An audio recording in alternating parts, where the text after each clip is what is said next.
और not? Rudraksha connected है? रुद्राक्ष ma'am blur हो रहा है। अभी भी ब्लर हो रहा है? अब आ रहा है? Yes ma'am. रुद्राक्ष अब दिखाई दे रही है स्क्रीन?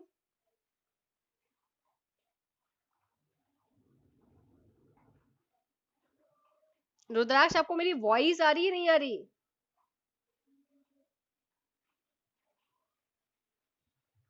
रुद्राक्ष आपको मेरी आवाज सुनाई दे रही है?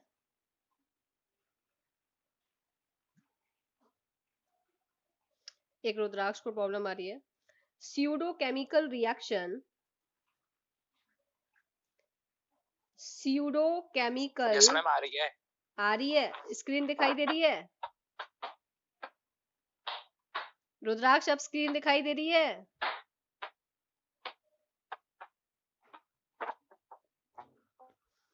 क्या ये सारी प्रॉब्लम सबको आ रही है या सिर्फ रुद्राक्ष को आ रही है? नहीं आ रही मैम, सिर्फ रुद्राक्ष को। फिर नहीं। ठीक है, तो बाकी सब देखिए, रिकॉर्ड हो जाएगा रुद्राक्ष के लिए, बाकी सब फोकस करिएगा। No ma'am. रुद्राक्ष आपको क्लियर दिखाई दे रही है स्क्रीन अब? चलिए, pseudochemical reaction, today topic is pseudochemical reaction. So what is meant by the topic pseudochemical reaction? क्या मतलब है इस टॉपिक का?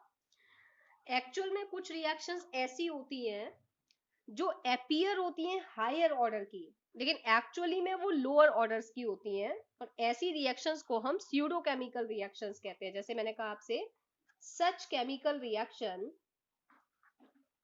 such reactions which appear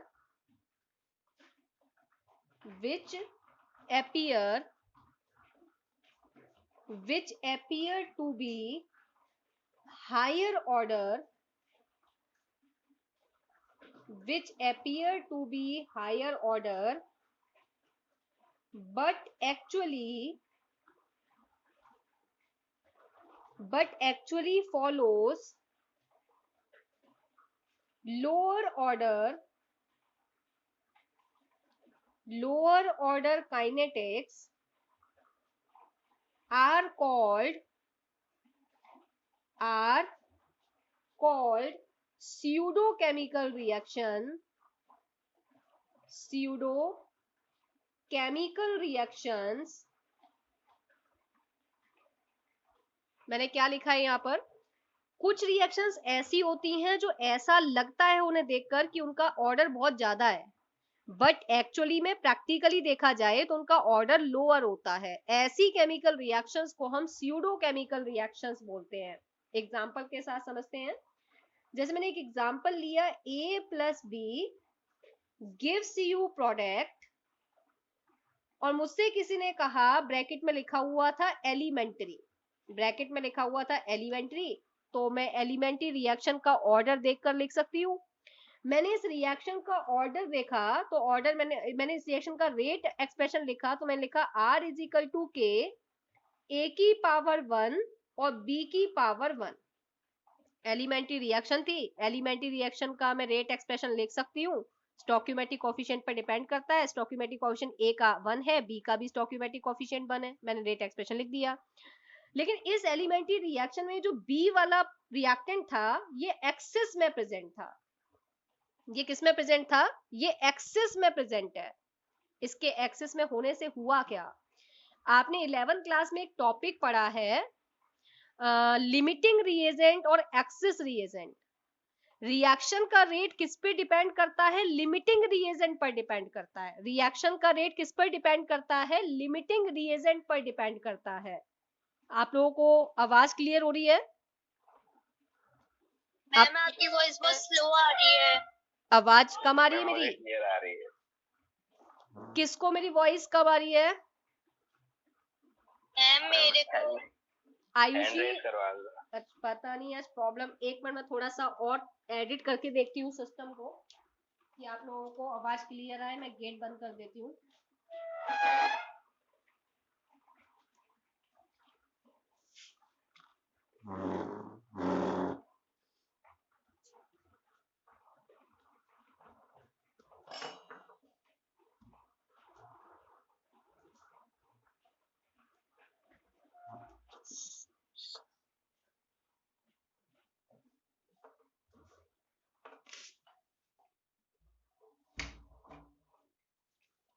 क्या अब आप लोगों को आवाज मेरी क्लियर आ रही है? Yes ma'am. आयुषी, अब क्लियर आ रही है वॉइस बेटा? Yes ma'am. ठीक है।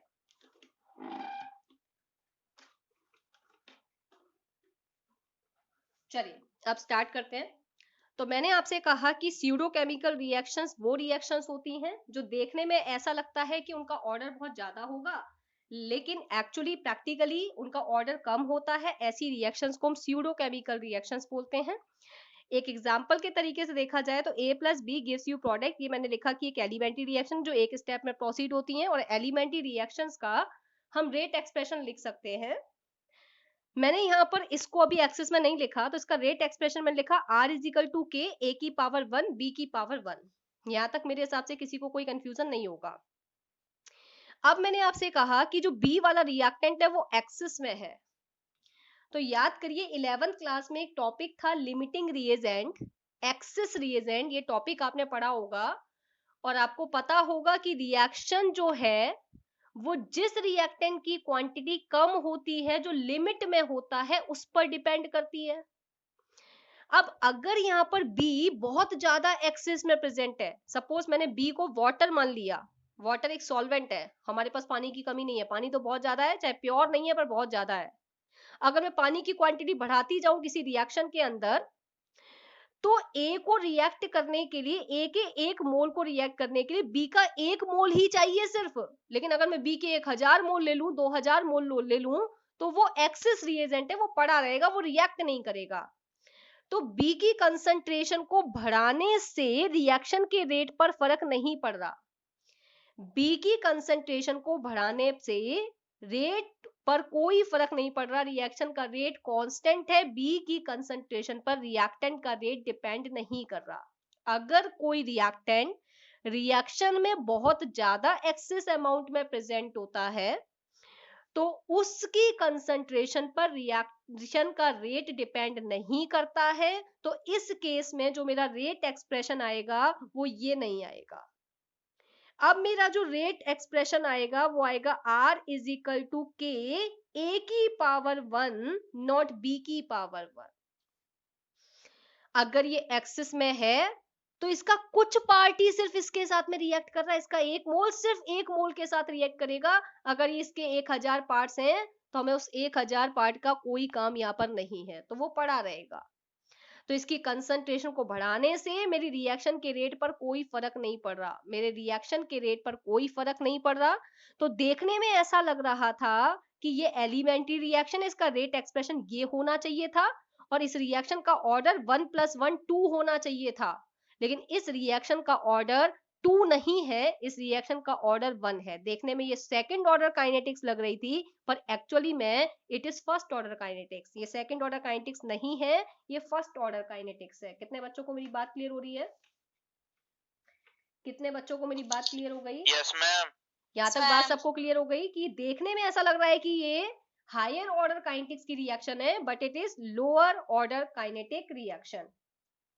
तो यहाँ पर मैं आपसे कहूंगी ऐसी रिएक्शंस में से कोई एक रिएक्टेंट ऐसा होगा जिसकी कंसंट्रेशन बहुत ज्यादा होगी दूसरे के कंपैरिजन में, और जिसकी कंसंट्रेशन ज्यादा होगी उसका रिएक्शन के रेट पर कोई इफेक्ट नहीं पड़ता। मतलब रेट उस रिएक्टेंट के रिस्पेक्ट में कांस्टेंट रहता है during the reaction.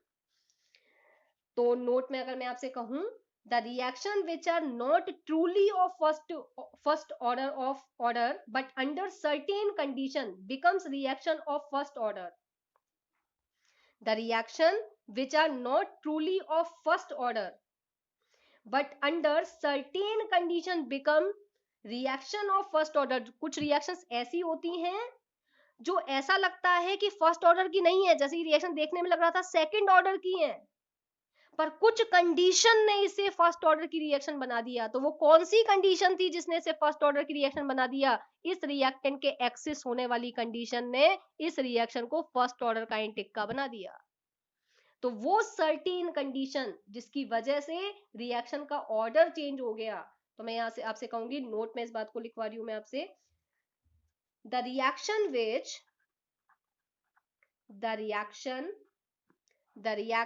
which are not truly of first order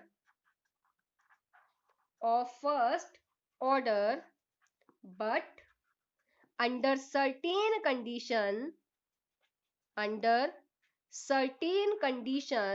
वो सर्टेन कंडीशन मैंने आपको क्या बताई, किसी एक रिएक्टेंट का एक्सेस हो जाना, वो सर्टेन कंडीशन है. But under certain condition becomes reactions of first order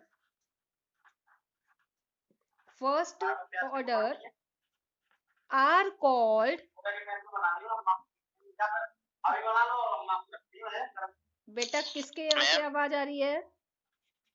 yes ma'am उसमें ऊपर सेकंड ऑर्डर आएगा sir. The reaction which are not truly of second order but under certain condition become reaction of first order. wait. The reaction which are not truly of first order, मतलब देखने में ऐसा लग रहा है, मतलब true अगर देखा जाए तो ये फर्स्ट ऑर्डर की नहीं है. मतलब ट्रूली अगर देखा जाए, स्यूडो का मतलब होता है फॉल्स में ये फर्स्ट ऑर्डर की रिएक्शन है. सच तो ये कह रहा है कि इस रिएक्शन का रेट एक्सप्रेशन ये होना चाहिए था, पर एक्चुअल में इस रिएक्शन का रेट ये मिला, तो ये फॉल्स कंडीशन है. प्रैक्टिकली ऐसा मिल रहा है, हमें फील तो ऐसा हो रहा है.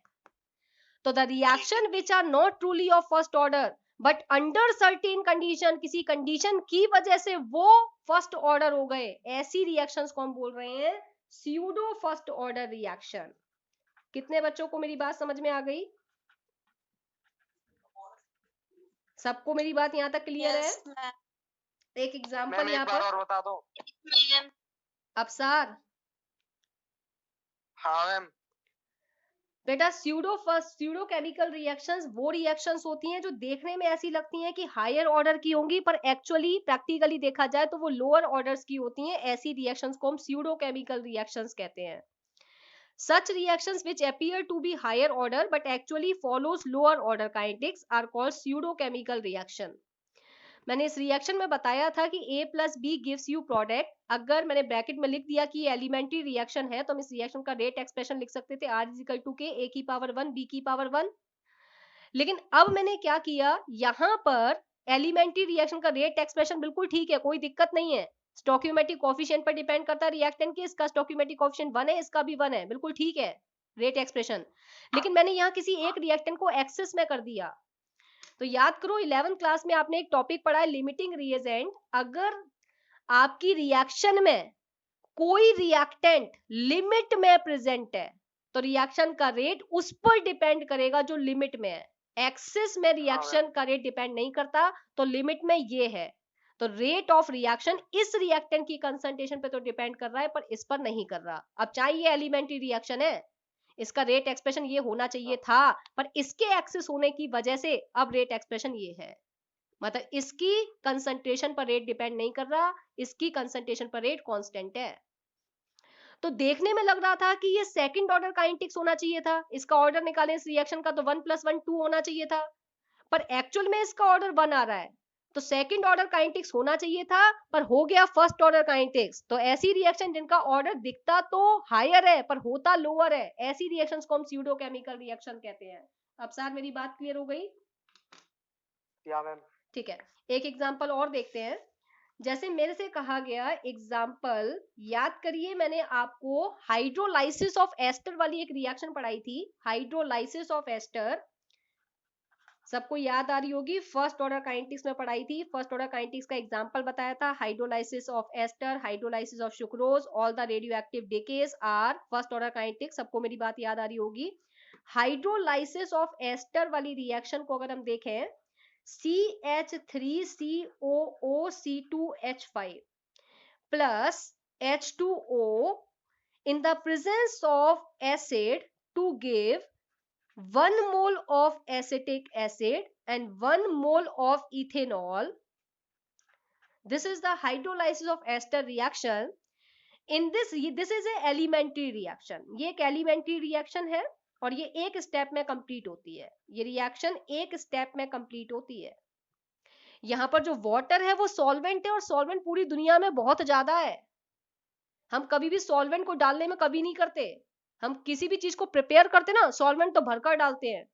तो इसकी कंसंट्रेशन एक्सेस हो जाने से रेट इस पर डिपेंड नहीं करेगा, यहाँ पर इसकी कंसंट्रेशन एक्सेस है। अब चाहे ये एलिमेंट्री रिएक्शन है, इसका एक्सप्रेशन क्या होना चाहिए था, रेट एक्सप्रेशन होना चाहिए था R इज इक्वल टू के CH3COO C2H5 की पावर 1 एंड H2O की पावर 1। पर इसका रेट एक्सप्रेशन ये नहीं मिला, इसका रेट एक्सप्रेशन मिला R इज इक्वल टू के CH3COOC2H5 ओनली, इसकी पावर 1। तो जरूरी नहीं है कि सभी एलिमेंट्री रिएक्शन जितनी भी एलिमेंट्री रिएक्शंस होती हैं उसमें जितने भी रिएक्टेंट्स हैं सबको इन्वॉल्व करना पड़ेगा। मोस्टली में तो यही होता है, लेकिन अगर कोई elementary reaction pseudo chemical reaction है तो उसमें सभी रिएक्टेंट इन्वॉल्व नहीं होते रेट एक्सप्रेशन में। तो अगर मैं इस रिएक्शन का आपसे ऑर्डर पूछूं तो इस रिएक्शन का ऑर्डर अब आप मुझे क्या बताएंगे? पहले तो देखने में लग रहा था 2, लेकिन अब इस रिएक्शन का ऑर्डर है 1। मैं इस रिएक्शन की आपसे अगर मॉलिक्यूलरिटी की बात करूं, मॉलिक्यूलरिटी का मतलब क्या होता है? साइमल्टेनियसली कितने रिएक्टिंग स्पीशीज एक साथ कोलाइड कर रही हैं। तो मॉलिक्यूलरिटी ऑर्डर 1, तो मॉलिक्यूलरिटी आप 1 बोलेंगे? नहीं, इसकी मॉलिक्यूलरिटी 2 है। इसका एक मोल इसके एक मोल के साथ जब तक रिएक्ट नहीं करेगा तब तक रिएक्शन होगी नहीं। रिएक्शन को होने के लिए इसका एक मोल इसके एक मोल के साथ रिएक्ट करेगा ही करेगा, बाकी के रेस्ट ऑफ द रिमेनिंग पड़े रहेंगे। अगर H2 के 1000 मोल हैं तो 1000 मोल में से एक मोल तो इसके साथ रिएक्ट करेगा, बाकी के 999 मॉलिक्यूल्स रिमेन कांस्टेंट पड़े रहेंगे, उनकी कंसंट्रेशन से फर्क नहीं पड़ रहा, पर एक मोल तो नेसेसरी चाहिए ही चाहिए। जब तक ये नहीं होगा तब तक रिएक्शन प्रोसीड नहीं करेगी। तो एक साथ कितने मॉलिक्यूल्स कोलाइड करेंगे? एक मोल इसका, एक मोल इसका। तो यहां पर हम क्या कहेंगे कि इसकी मॉलिक्यूलरिटी तो 2 है पर ऑर्डर 1 है। तो स्यूडो केमिकल रिएक्शन में जरूरी नहीं है कि ऑर्डर और मॉलिक्यूलरिटी सिमिलर आए, जबकि एलिमेंट्री रिएक्शन में जो ऑर्डर होता है वही मॉलिक्यूलरिटी होती है। पर स्यूडो केमिकल रिएक्शन में ये कंपलसरी नहीं है कि जो ऑर्डर होगा वही मॉलिक्यूलरिटी होगी। ये बात समझ में आ गई? ये बात सबको क्लियर हो गई? तो इसका ऑर्डर है 1 और इसकी मॉलिक्यूलरिटी है 2। तो यहाँ पर मैं आपसे कहूंगी, यहाँ पर मैं आपसे एक बात इंपॉर्टेंट नोट में कह रही हूं कि order is equal to molecularity, order is equal to molecularity in all elementary reactions except pseudo order reactions।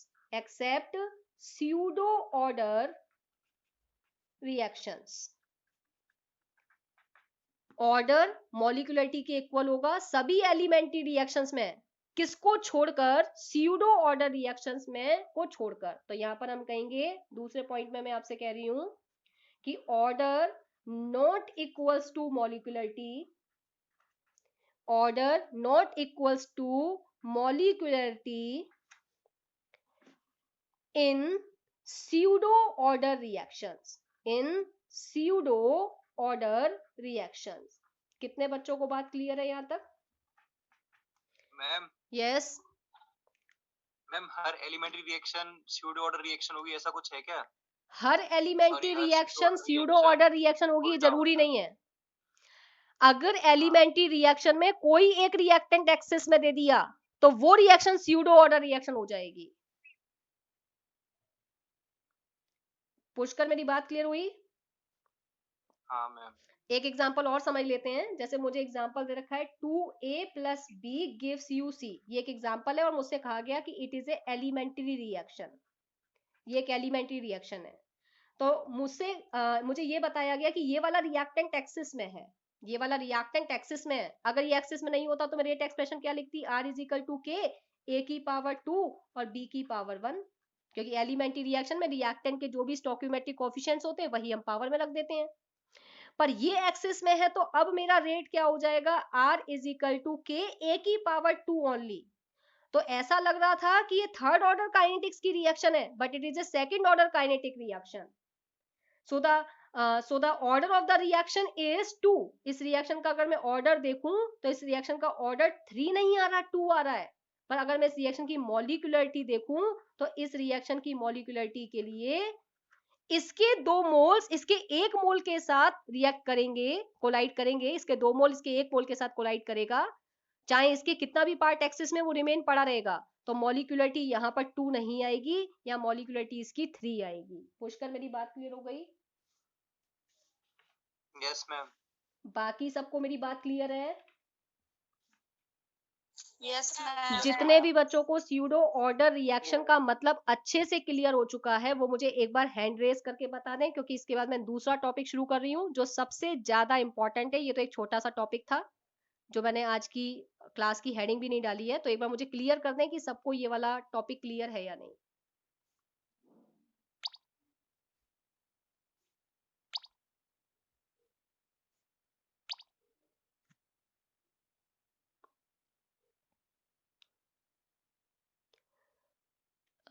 सबको लगभग सबको क्लियर है, ठीक है. यहीं से अब आगे बढ़ते हैं. अब जो दूसरा टॉपिक है हमारा वो टॉपिक है effect of temperature on rate of reaction. This is the very very very important topic of this chapter. यहां पर ये जो टॉपिक मैं आपको बता रही हूं ये इतना इंपॉर्टेंट है कि आपको 90% क्वेश्चन या तो मिलता है first order kinetics, zero order kinetics पर, या फिर 90% क्वेश्चन अब आपको इस टॉपिक पर मिलेगा जो मैं पढ़ाने जा रही हूँ, या न्यूमेरिकल आपको जो मिलेगा बोर्ड में, नीट में, आईआईटी में, वो इस टॉपिक पर मिलेगा. तो टॉपिक बहुत ज्यादा इंपॉर्टेंट है, तो पूरे फोकस के साथ हम इस टॉपिक को समझेंगे. याद करिए मैंने एक क्लास आपके साथ डिस्कस की थी, factors influencing the rate of reaction. उसमें मैंने बहुत सारे फैक्टर्स आपको बताए थे, nature of reactant and product. दूसरा फैक्टर मैंने आपको बताया था फिजिकल स्टेट ऑफ रिएक्टेंट. तीसरा फैक्टर बताया था surface area of reactant. Fourth factor मैंने आपके साथ डिस्कस किया था presence of radiation. Fifth is presence of catalyst. Six topic मैंने आपके साथ डिस्कस किया था टेम्परेचर. और लास्ट टॉपिक मैंने आपके साथ डिस्कस किया था कंसंट्रेशन ऑफ रिएक्टेंट. ये सारे फैक्टर्स थे जो रिएक्शन के रेट को इंक्रीज या डिक्रीज करते थे. तो ये वाले जो फैक्टर्स मैंने अभी आपको बताए इसमें से लास्ट वाले जो दो फैक्टर हैं टेम्परेचर और last one is concentration of reactant. हम कंसंट्रेशन ऑफ रिएक्टेंट वाले फैक्टर को तो बहुत दिनों से पढ़ रहे हैं. याद करो हमने जीरो ऑर्डर काइनेटिक्स पढ़ा, खुल के पढ़ा, पूरा न्यूमेरिकल पॉइंट ऑफ व्यू से पढ़ा कि रेट रिएक्शन की कंसंट्रेशन पे डिपेंड ही नहीं करता. जीरो ऑर्डर काइनेटिक्स में हमने यही तो पढ़ा कि R is equal to K A की पावर 0. तो वो कंसंट्रेशन फैक्टर पे इतने दिन से बात चल रही थी. फर्स्ट ऑर्डर काइनेटिक्स में हमने न्यूमेरिकल पॉइंट ऑफ व्यू से पढ़ा कि R is equal to K A की पावर 1. फर्स्ट ऑर्डर काइनेटिक्स में रिएक्शन का रेट किसी एक रिएक्टेंट पर डिपेंड कर रहा है. तो कंसंट्रेशन की टर्म्स में हम बहुत दिन से क्लास ले रहे थे, तो ये वाला टॉपिक बड़ा इंपॉर्टेंट था, कंसंट्रेशन ऑफ द रिएक्टेंट. और अब जो मैं डिस्कस कर रही हूँ टेम्परेचर का रेट ऑफ रिएक्शन पर क्या इफेक्ट पड़ता है, इस टॉपिक को थोड़ा ध्यान से समझिएगा.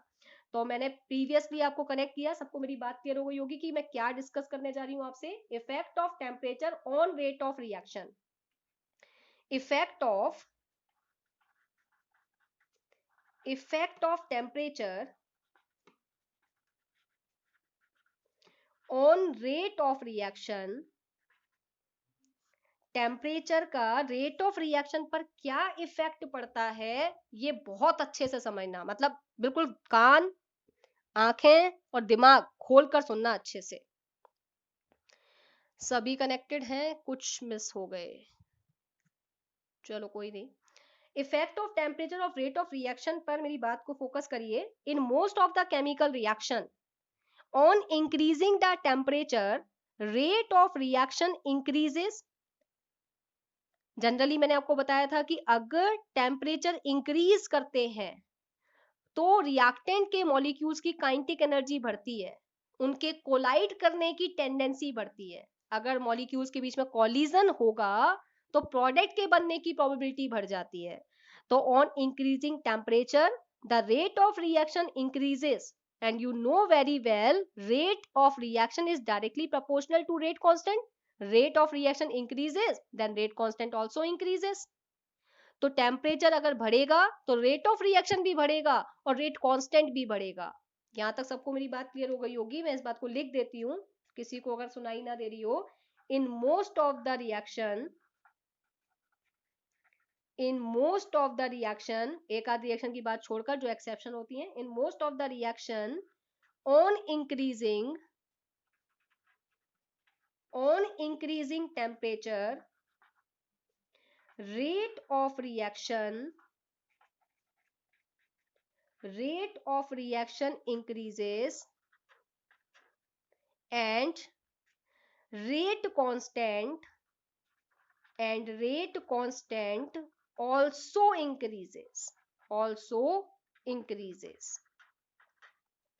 अच्छा, तो जनरली मैं ये कह सकती हूँ आपसे कि जो रेट है वो कंसंट्रेशन के भी डायरेक्टली प्रोपोर्शनल है और वो आपके रेट कांस्टेंट के भी डायरेक्टली प्रोपोर्शनल है। मतलब अगर रेट बढ़ता है तो रेट कांस्टेंट भी बढ़ता है।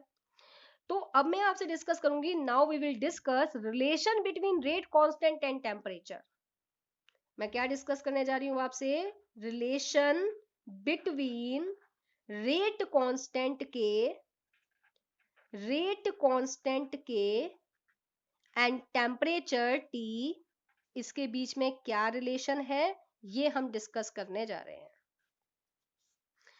वैसे तो हमें पता है कि टेम्परेचर इंक्रीज होगा तो रेट ऑफ रिएक्शन इंक्रीज होगा, रेट ऑफ रिएक्शन इंक्रीज होगा तो रेट कांस्टेंट इंक्रीज होगा। मतलब रेट कांस्टेंट बढ़ रहा है तो टेम्परेचर बढ़ रहा है, टेम्परेचर बढ़ रहा है तो रेट कांस्टेंट बढ़ रहा है। ये हमें जनरली पता है।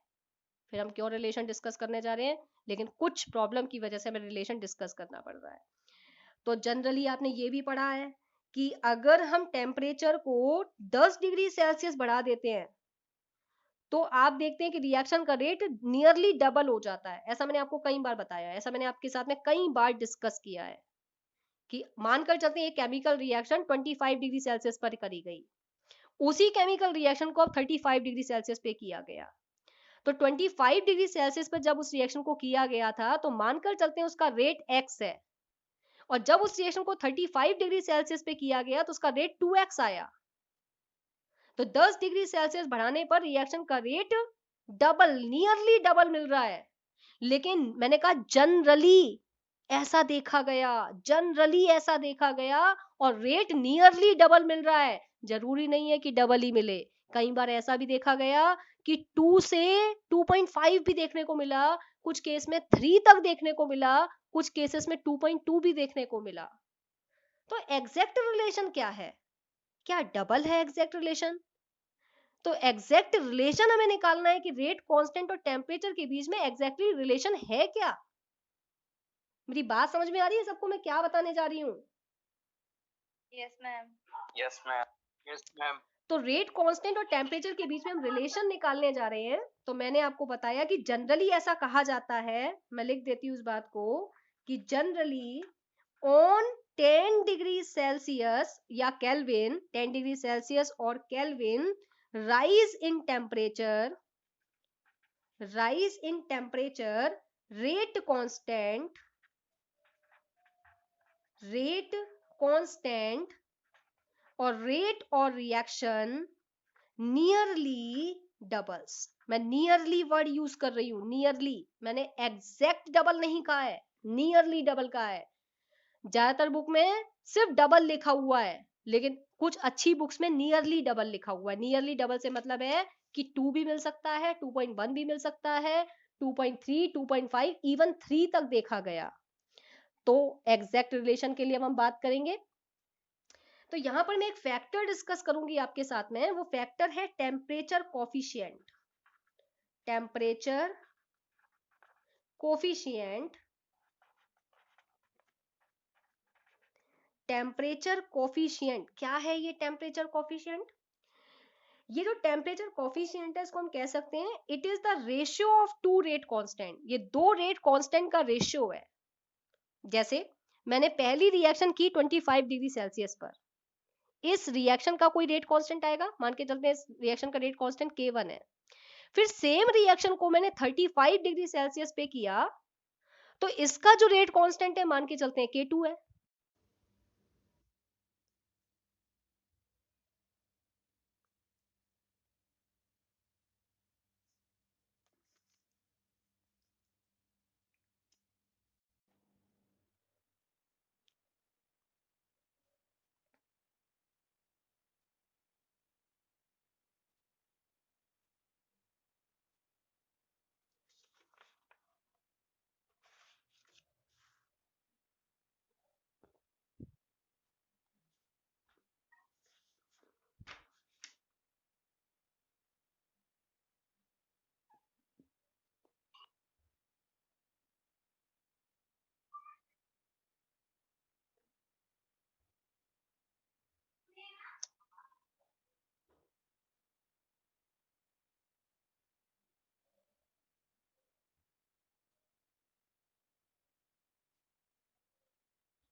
एक मिनट वेट कर लेते हैं, एक बार सभी लोग आ जाएं।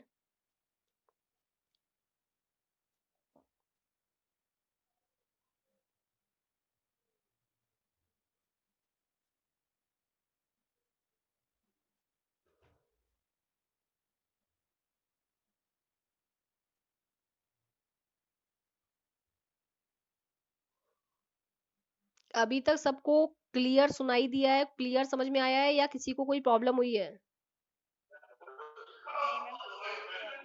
नहीं मैम, क्लियर है। अभी तक क्लियर है, किसी को कोई प्रॉब्लम नहीं है, ठीक है। कृष्णा श्री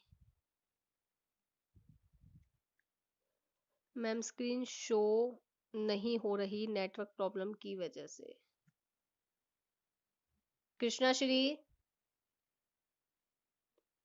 कृष्णा श्री मैम बेटा, अब दिखाई दे रही है स्क्रीन?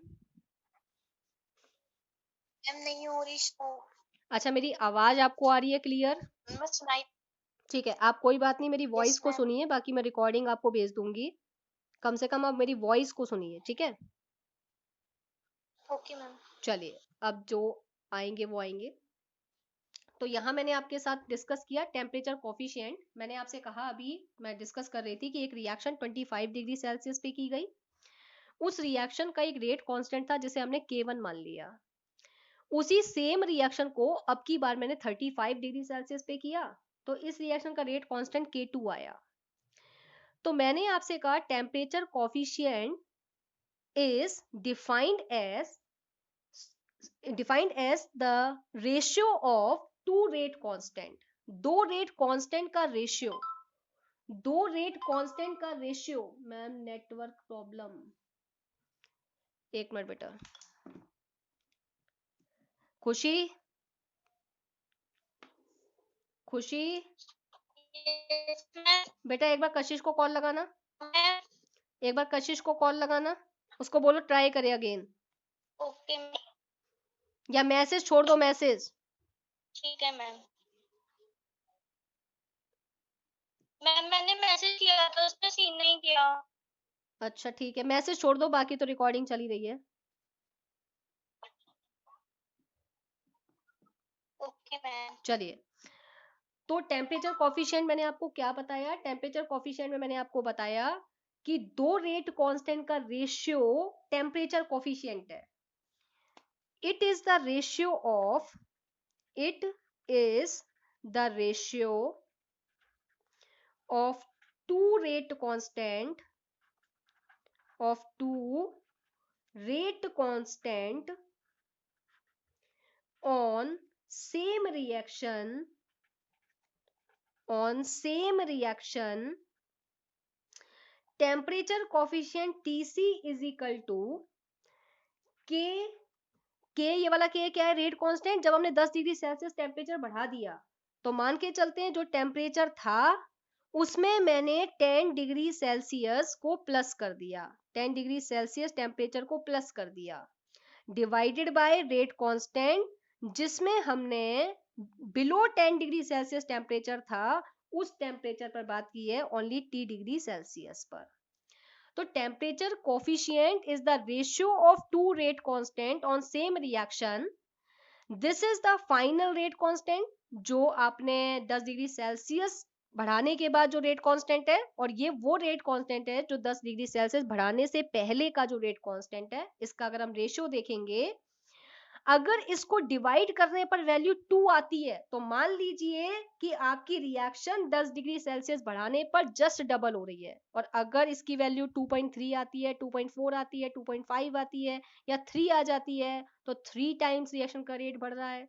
तो टेम्परेचर कोफिशिएंट वो फैक्टर है जो आपको ये बता रहा है कि कितने का चेंज आ रहा है, डबल का आ रहा है, या 2.3 का आ रहा है, 2.5 का आ रहा है, या 3 टाइम्स का चेंज आ रहा है। तो टेम्परेचर कोफिशिएंट वो फैक्टर है जो आपको ये बता रहा है कि कितना चेंज आ रहा है। पर इससे भी हमें एग्जैक्ट इन्फॉर्मेशन नहीं मिली, इस फैक्टर से भी, टेम्परेचर कोफिशिएंट फैक्टर से भी हमें एग्जैक्ट इन्फॉर्मेशन नहीं मिली।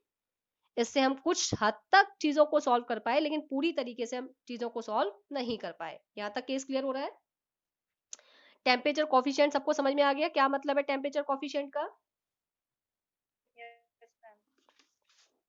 टेम्परेचर कोफिशिएंट सबको क्लियर है?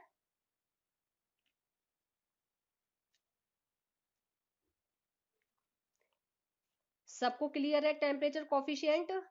Yes ma'am. ठीक है, Yes, ma'am. तो नोट में मैं लिख रही हूँ value of temperature coefficient mostly तो हमें देखने को क्या मिलती है 2, मोस्टली कम्स 2, और मोर देन 2 हमें बहुत रेयरली देखने को मिलती है। Value of temperature coefficient mostly comes 2, but in some reaction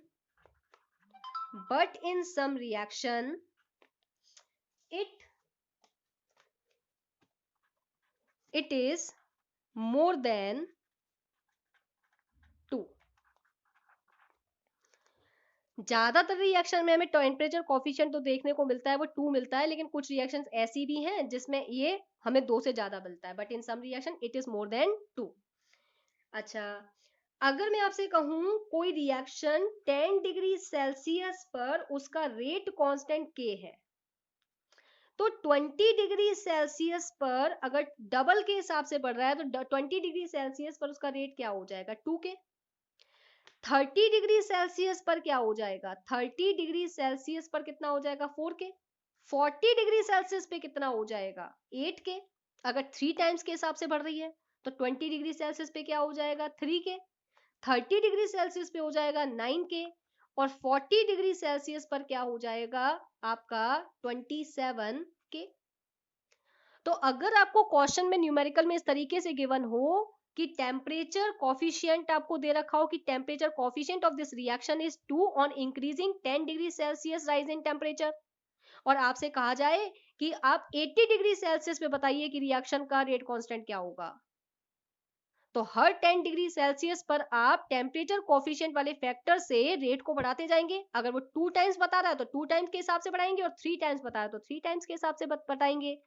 तो मेरी बात ये क्लियर हो गई होगी। अगर आपको 10 डिग्री सेल्सियस पे बता रहा है के और आपसे पूछा 80 डिग्री सेल्सियस पे बताओ, और सर टेम्परेचर कॉफिशिएंट की वैल्यू आपको दे रखी है 2 या 3, तो अगर 10 डिग्री सेल्सियस पे के है तो 20 डिग्री सेल्सियस पर टेम्परेचर कॉफिशिएंट अगर 2 होगा तो ये 2 को के हो जाएगा, और यहाँ 4K हो जाएगा, यहाँ 8K हो जाएगा, 50 डिग्री सेल्सियस पे 16K हो जाएगा, 60 डिग्री सेल्सियस पे 32K हो जाएगा। ऐसे आप हर 10 डिग्री सेल्सियस पे डबल करते जाएंगे, जो भी आपको टेम्परेचर कॉफिशिएंट की वैल्यू दे रखी है उस हिसाब से आप किसी भी डिग्री सेल्सियस पर रिएक्शन का रेट कांस्टेंट बता सकते हैं। यहाँ तक मेरी बात क्लियर हो रही है?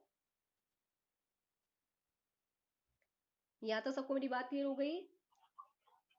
Yes ma'am. ठीक है।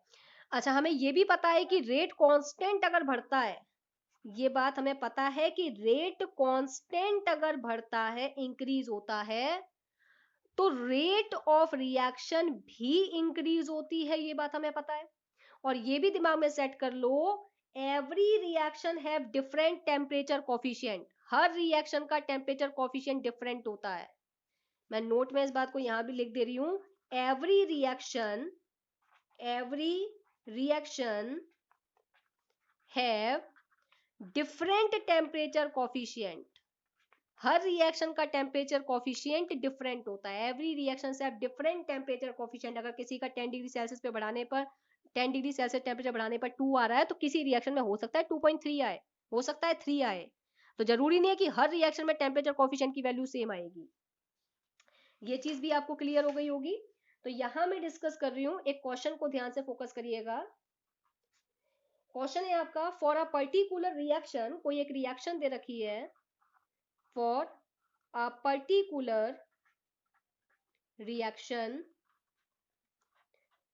Temperature coefficient is 2, temperature coefficient is 2, एक पर्टिकुलर रिएक्शन के लिए टेम्परेचर कोफिशिएंट हमें 2 दे रखा है। If rate of reaction at 40 degree Celsius is x, उसने कहा कि रिएक्शन का rate of reaction 40 degree Celsius पर x है, and find rate at 80 degree Celsius, 80 degree Celsius पर आपसे पूछ रहा है, आपको बता रहा है कि टेम्परेचर 40 डिग्री सेल्सियस पर रेट आपको x बता रहा है, 80 पर पूछ रहा है, 50 डिग्री सेल्सियस पे क्या हो जाएगा, टेम्परेचर कोफिशिएंट आपका 2 है, 10 डिग्री सेल्सियस बढ़ाने पर ये 2x हो जाएगा, 60 डिग्री सेल्सियस पर क्या हो जाएगा, ये 4x हो जाएगा, 70 डिग्री सेल्सियस पे क्या हो जाएगा, 8x हो जाएगा, और 80 डिग्री सेल्सियस पर हो जाएगा 16x। तो आंसर क्या आएगा, 16x। आंसर क्या आएगा, 16x। मेरी बात क्लियर हो गई? यहाँ तक मेरी बात क्लियर हो गई? मैम कोई Yes, कंफ्यूजन तो नहीं चल रहा किसी को? यहाँ तक कोई मैम? कंफ्यूजन तो? Yes yes. मैम इसमें हमें x की वैल्यू नहीं निकालनी? नहीं, उसने तो आपको ये बताया है कि अगर 40 डिग्री सेल्सियस पर रेट x है तो 80 पर क्या होगा, 16x होगा।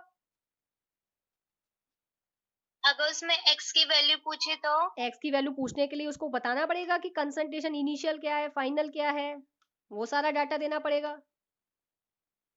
Okay ma'am. ठीक है। अब यहाँ पर जो टेम्परेचर कॉफिशिएंट था वो आपको एग्जैक्ट इंफॉर्मेशन नहीं बता पा रहा, तो एग्जैक्ट इंफॉर्मेशन जो टेम्परेचर और रेट कांस्टेंट के बीच में जो रिलेशन है उसकी एग्जैक्ट इंफॉर्मेशन आपको आरिनियस नाम के साइंटिस्ट ने दी। तो हम यहाँ बोलेंगे एग्जैक्ट इंफॉर्मेशन देने वाला जो साइंटिस्ट है के और टी के बीच में, वो है आरिनियस। और आरिनियस ने अपनी एक इक्वेशन दी, आरिनियस इक्वेशन, जो बता रहा है relation between K and T. Exact information, accurate information, accurate dependency of K and T on rate of reaction, ये कौन बता रहा है, आरिनियस। तो आरिनियस ने जो अपनी इक्वेशन दी वो बताई, के is equal to A E2 की पावर माइनस ई ए ओवर आर टी। ये आरिनियस ने अपनी इक्वेशन दी है जिसमें उसने बताया है कि के और टी के बीच में ये रिलेशन है।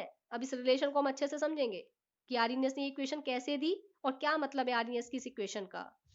ये इक्वेशन बहुत ज्यादा इंपॉर्टेंट इक्वेशन है। ये इक्वेशन एक्सपोनेंशियल फॉर्म में है। कौन सी फॉर्म में है, एक्सपोनेंशियल फॉर्म में है। और एक्सपोनेंशियल फॉर्म में न्यूमेरिकल करना थोड़ा सा डिफिकल्ट होता है, तो हम इसे लॉग की फॉर्म में बाद में कन्वर्ट करेंगे।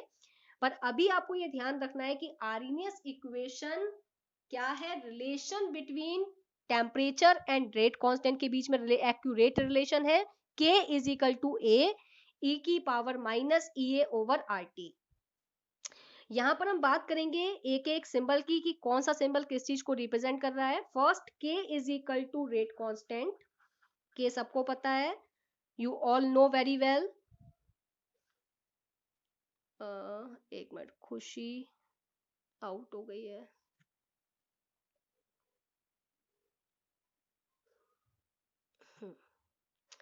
मैंने कहा K is equal to rate constant. यहाँ पर जो ए है, A is equal to, A को हम थोड़ा डिटेल में समझेंगे, अभी मैं आपको बता दे रही हूँ कि ए क्या रिप्रेजेंट कर रहा है। A is equal to frequency, frequency factor, और इसी को हम बोलते हैं आरिनियस फैक्टर, आरिनियस फैक्टर। अच्छा, फैक्टर के साथ साथ ये कांस्टेंट होता है, ये जो ए है ये कांस्टेंट होता है, तो मैं इसको फ्रीक्वेंसी कांस्टेंट भी कह सकती हूँ, आरिनियस कांस्टेंट भी कह सकती हूँ। तो फैक्टर की जगह आप वर्ड कांस्टेंट भी यूज कर सकते हैं। ये वाला जो पार्ट है ये आपका, ये एक्सपोनेंशियल पार्ट है, और इस एक्सपोनेंशियल पार्ट से पहले ए यूज हो रहा है, तो किसी किसी बुक में इसको प्री एक्सपोनेंशियल फैक्टर भी कहा है। क्या कहा है, प्री एक्सपोनेंशियल, एक्सपोनेंशियल फैक्टर। तो ए के कई नाम मैंने आपको बताए, एक नाम मैंने आपको बताया frequency factor, frequency constant, Arrhenius factor कहूं या आरिनियस कांस्टेंट कहूं, या इसको प्री एक्सपोनेंशियल फैक्टर भी कहा गया है। यहाँ पर जो ये ई है इसको एक्सपोनेंशियल फैक्टर कहा है, E small E is equal to exponential factor. E A stand for activation energy, EA stand for activation energy. R you know very well, you all know very well. R is equal to universal, universal gas constant, and T all knows about T. T is temperature. T is temperature. अब यहाँ पर एक बात ध्यान रखिएगा, EA एक energy है. अब एनर्जी की कई फॉर्म होती हैं, kinetic energy, potential energy, gravitational energy, mechanical energy, ऐसी ये भी एक एक्टिवेशन एनर्जी, इसको भी हम डिटेल में समझेंगे क्या है एक्टिवेशन एनर्जी का मतलब. लेकिन यहाँ पर जो एनर्जी है वो ध्यान रखिएगा आपको जूल पर मोल में रखनी है. किस में रखनी है? जूल पर मोल में.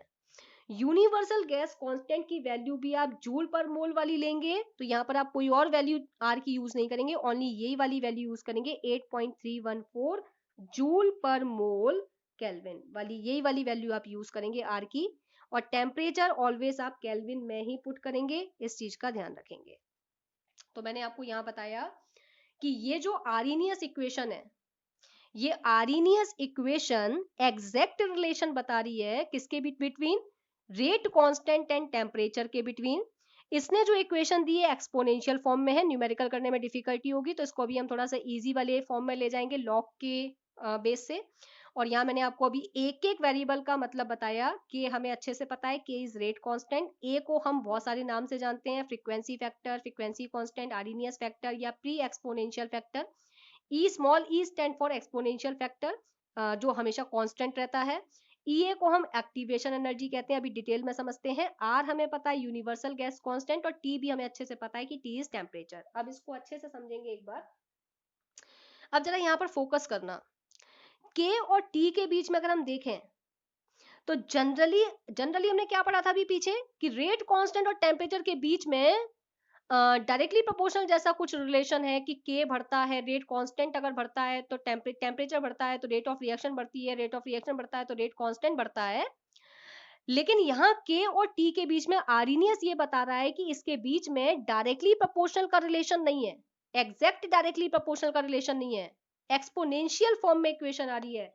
तो इसका ग्राफ हमें स्ट्रेट लाइन नहीं मिलेगा, एक्सपोनेंशियली इसका ग्राफ बढ़ेगा K और T के बीच में. अगर हम इसका ग्राफ देखें, K वर्सेस T का अगर हम ग्राफ देखते हैं तो ये ग्राफ, ये K वर्सेस T के बीच में ग्राफ देख रही हूँ, ये मुझे स्ट्रेट लाइन नहीं मिलेगी क्योंकि ये स्ट्रेट लाइन को फॉलो नहीं कर रही है इक्वेशन, एक्सपोनेंशियल फॉर्म में है. तो ग्राफ भी आपका K और T के बीच में एक्सपोनेंशियल फॉर्म में बढ़ रहा है.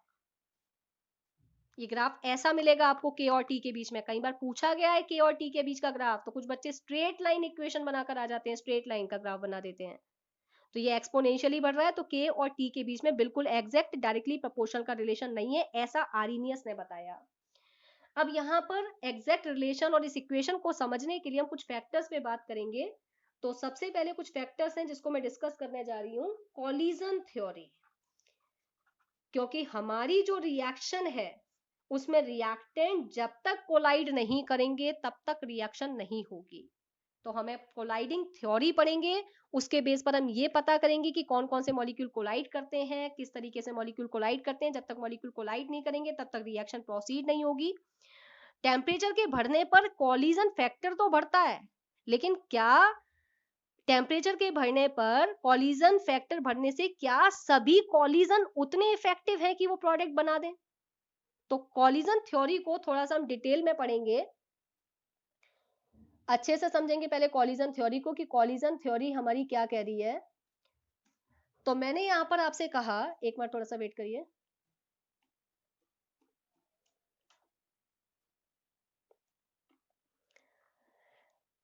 अकॉर्डिंग टू कॉलिजन थ्योरी अगर मैं आपसे बात करूं, according to collision theory a reaction take place because the reactant molecules collide. Reaction कब होती है? जब रिएक्टेंट मॉलिक्यूल्स कोलाइड करते हैं विद ईच अदर, एक दूसरे के साथ. However every collision is not an effective collision. ये जरूरी नहीं है कि कॉलिजन हुआ और वो कॉलिजन इफेक्टिव होगा ही होगा, ये जरूरी नहीं है कि वो कॉलिजन इफेक्टिव हो. मे बी इफेक्टिव और may not be effective. If the collision is effective, if the collision is effective, reaction will take place. If collision is not effective collision, reaction will not take place. तो depend करता है कि वो जो collision हो रहा है वो इफेक्टिव है भी या नहीं. मैं रिपीट कर रही हूं अपनी बात को, according to collision theory a reaction take place because the reactant molecules collide with each other. However, every collision is not an effective collision. That means मैं कह सकती हूँ does not result into a chemical reaction. For the collision to be effective, the colliding molecule must have energy more than a particular value. Effective collision के लिए reactant के पास में एक particular amount में एनर्जी भी होनी चाहिए. अगर उतनी एनर्जी नहीं है तो भी वो कॉलिजन नहीं कर सकते. तो कॉलिजन थ्योरी में मैं आपसे कह रही हूं not all collision between reactant molecules are effective. ये जरूरी नहीं है. कॉलिजन थ्योरी में मैंने आपको क्या बताया कि जितने भी कॉलिजन्स हो रहे हैं जरूरी नहीं है कि वो सब के सब इफेक्टिव हो. तो इंपॉर्टेंट पॉइंट में अगर मैं आपसे यहां पर बात करूं तो कॉलिजन थ्योरी का सबसे इंपॉर्टेंट पॉइंट मैं आपके साथ कह रही हूं, a chemical reaction take place due to the collision between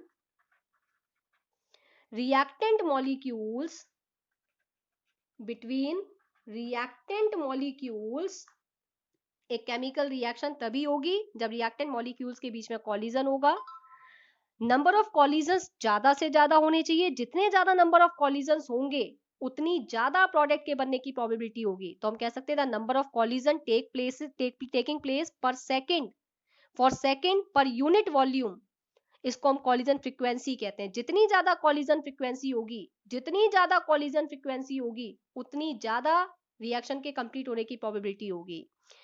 और हम ये भी कह सकते हैं कि सभी कॉलिजन्स इफेक्टिव नहीं होते. जितने कॉलिजन्स इफेक्टिव होते हैं बस वही इफेक्टिव कॉलिजन रिएक्टेंट को प्रोडक्ट में कन्वर्ट करते हैं. तो there are a number of collision between reactant molecules but all of them are not effective. This is the very important point. There are a number of collision between reactant molecules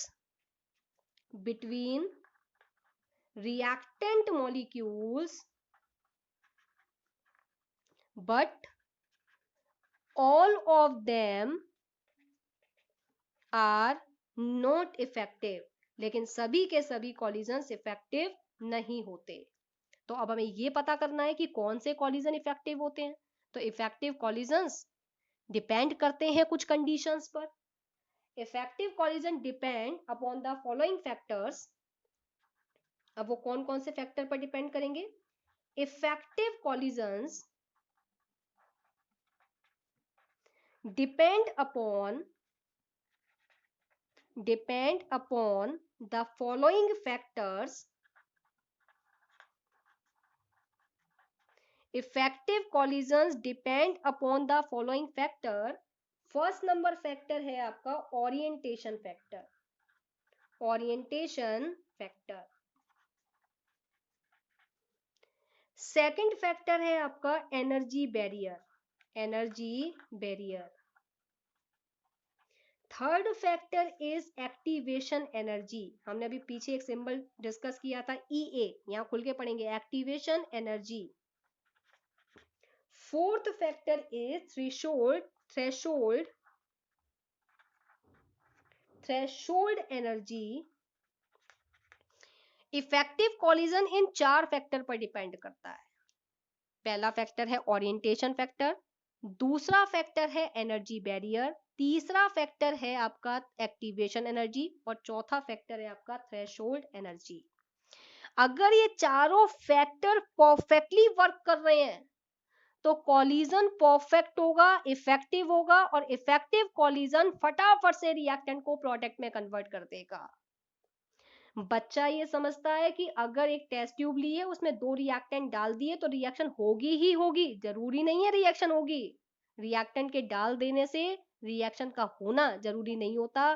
collision effective है यानी इस बात पर matter करता है.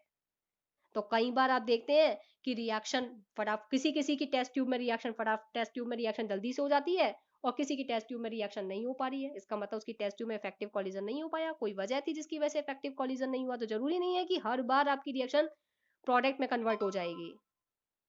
आपकी reaction में जो रिएक्टेंट्स है उनके बीच में परफेक्टली कॉलिजन हो रहा है नहीं हो रहा, इस बात पर ये प्रोडक्ट का बनना डिपेंड कर रहा है, और इफेक्टिव कॉलिजन इन फैक्टर्स पर डिपेंड कर रहा है। तो कौन कौन से फैक्टर मैंने आपके साथ डिस्कस किए? Orientation factor, energy barrier, activation energy, threshold energy. कितने बच्चों को यहां तक मेरी बात क्लियर है? कितने बच्चों को मेरी Yes, यहां ma'am. तक बात क्लियर है? एक बार हैंड रेज कर दीजिए।